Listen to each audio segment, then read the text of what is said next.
তোমাদের প্রতি একটা আরজ করবো, সেটা হচ্ছে তোমরা ভালো করে পড়াশোনা করো, ভালো করে পড়াশোনা করে বুয়েটে মেডিকেলে যাও।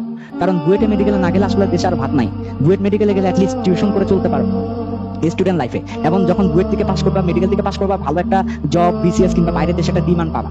তো ভালো করে না পড়লে ন্যাশনাল ইউনিভার্সিটিতে যেতে হবে। ন্যাশনাল ইউনিভার্সিটির ছেলেদের তো আর টিউশন দিবে না অত দামি দামি। বুয়েটের প্রত্যেকটা ছেলে 3 থেকে 4টা 5টা টিউশন করায়, একটা 10,000 12,000 টাকা দিয়ে। মেডিকেলের সবচেয়ে কমই, কিন্তু ন্যাশনাল ইউনিভার্সিটির ছেলেগুলা কিংবা নর্মাল ইউনিভার্সিটির ছেলেগুলা কিন্তু সেটা করতে পারে না। সেই জন্য তোমাদেরকে বলবো, তোমরা যদি আগামী 4 থেকে 5 বছর, যেটা তোমাদের ভার্সিটি লাইফ, সেটা যদি অত্যন্ত চমৎকার ভাবে কাটাতে চাও, ভালো করে পড়ো। সময় এখনো আছে। অনেকে ভাবতেছে এখনো কি পারবো, এখনো আছে সময়। সত্যি কথা, এখনো 2 থেকে 3 মাস 4 মাস সময় আছে। হ্যাঁ, আমি সব সময় তো তোমাদেরকে বলি, আমি আমার চোখের অপারেশন ছিল ইন্টার পরীক্ষায়, তো এরপরে আমার লাস্ট ইন্ডিয়া গিয়েছিলাম ইন্টার পরীক্ষার 2 মাস আগে। 1 মাস বেড রেস্টে ছিলাম, ঠিক বাকি ছিল ইন্টার পরীক্ষার 1 মাস আগে। তখন আমি দেখেছি আমার কেমিস্ট্রি অবস্থা খুবই খারাপ। আমি তখন নতুন বাজারে 2টা বই কিনেছিলাম, হাজারি স্যারের প্রথম পত্র দ্বিতীয় পত্র কেমিস্ট্রিতে। এটা আমি সবসময় বলি, এটা আমি মনে হয় তোমাদেরকে বলতে বলতে 20-30 বার বলে ফেলছি, তাও বলি যে আমি ইন্টার পরীক্ষার 1 মাস আগে হাজারি স্যারের কেমিস্ট্রি প্রথম এবং দ্বিতীয় পত্র 2টা বই কিনেছিলাম। আমার এখনো মনে আছে, 1 মার্চ ছিল তারিখটা। 1 মার্চ বিকাল 4টায় আমি তখন বইয়ের দাম ছিল 480 টাকা খরচ করে আমি 2টা বই কিনেছিলাম। একটা হচ্ছে হাজারি স্যারের প্রথম পত্র, একটা দ্বিতীয় পত্র।